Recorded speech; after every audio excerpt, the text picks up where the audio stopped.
আসসালামাইকুম বন্ধুরা, আজকে আমার লালু ফিশ রান্না করবে। বন্ধুরা, আজকে আমাদের মেন রান্না হচ্ছে আলু দিয়ে রুই মাছের ঝোল। প্রথমে আমরা মাছটা ভেজে নেব। মাছটা ভাজা হতে হতে আমার ছেলের একটা কবিতা শুনে আসি, চলুন। জানি জানি ইস বাবা eating sugar no papa telling lie no papa baby mama ha ha ha মাশাআল্লাহ। মাশাআল্লাহ।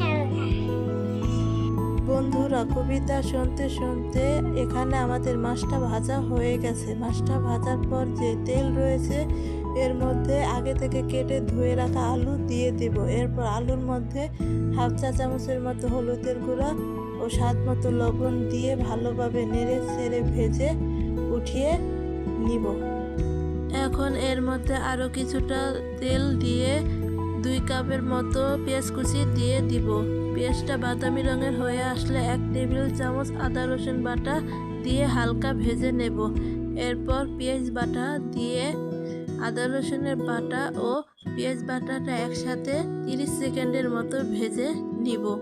আদা রসুন ও পেঁয়াজ বাটা ভাজা হয়ে এখন 1 চা চামচ হলুদের গুঁড়া, 2 চা চামচ মরিচের গুঁড়া, 1 চা চামচ জিরার গুঁড়া, 1.5 চা চামচ ধনিয়ার গুঁড়া, হাফ চা চামচের থেকে একটু কম গোলমরিচের গুঁড়া। এখন মশলাটা দিয়ে দিব। এরপর ভালোভাবে নেড়ে চেড়ে মিশিয়ে নেব। এরপর পরিমাণ মতো পানি দিয়ে স্বাদ মতো লবণ দিয়ে দিব। এরপর কুচি করে রাখা টমেটো দিয়ে দিব। এরপর এটা ঢাকনা দিয়ে ঢেকে কিছুক্ষণ কষিয়ে নেব। মশলাটা কষানোর সাথে টমেটোটাও গলে গেছে। দেখুন, উপর দিয়ে কি সুন্দর তেল ভেসে উঠেছে। এরপর আগে থেকে ভেজে রাখা আলুটা দিয়ে দেব। আলুটা ভালোভাবে মশলার সাথে মিশিয়ে ঢাকনা দিয়ে ঢেকে আলুটাও কিছুক্ষণ কষিয়ে নেব।